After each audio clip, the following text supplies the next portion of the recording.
Have you ever stood alone for what you believed in, with no guarantee that things would work out?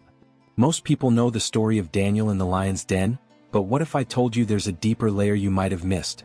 What if the real miracle wasn't just survival, but surrender?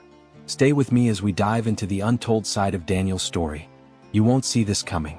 Before we dive deep, if you're passionate about animated Bible stories that stir your faith and reveal hidden gems, make sure to like, share, and subscribe.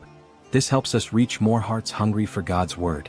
Today we'll explore Daniel's hidden fear and what most people ignore about his mindset, the real reason he was targeted, why God allowed the trap to succeed, the lion that didn't roar, and what that means for you, and how you can stand alone, but never be alone.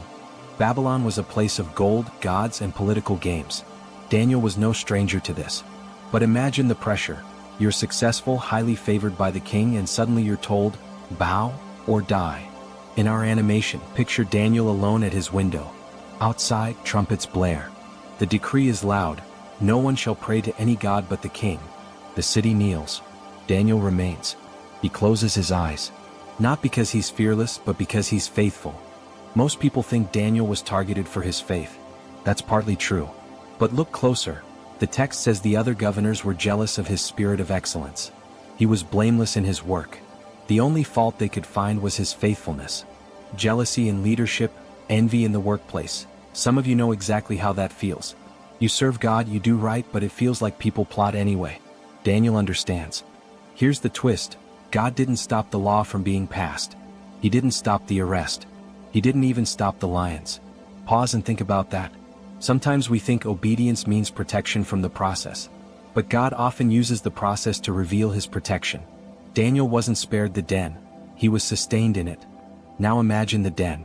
Cold, dark, growls in the distance. But silence. No attack. No blood. Just Daniel and angels. The lions didn't roar because they recognized a greater lion in the room.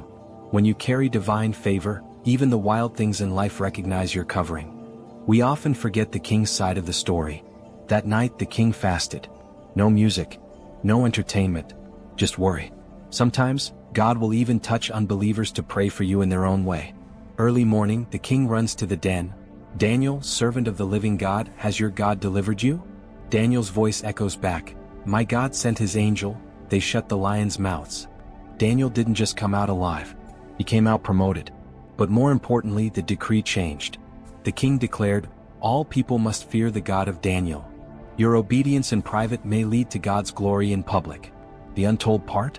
It wasn't just about Daniel's safety. It was about God's name being lifted across a pagan nation. So here's the question. What lion's den are you facing? The loneliness of standing alone? The fear of being canceled for your faith? The pressure to bow just to be liked, approved, or survive? If God didn't stop the lions for Daniel, he might not stop your trial. But he will be with you in it. And that's the miracle. If this spoke to you, drop a God still shows up in the comments.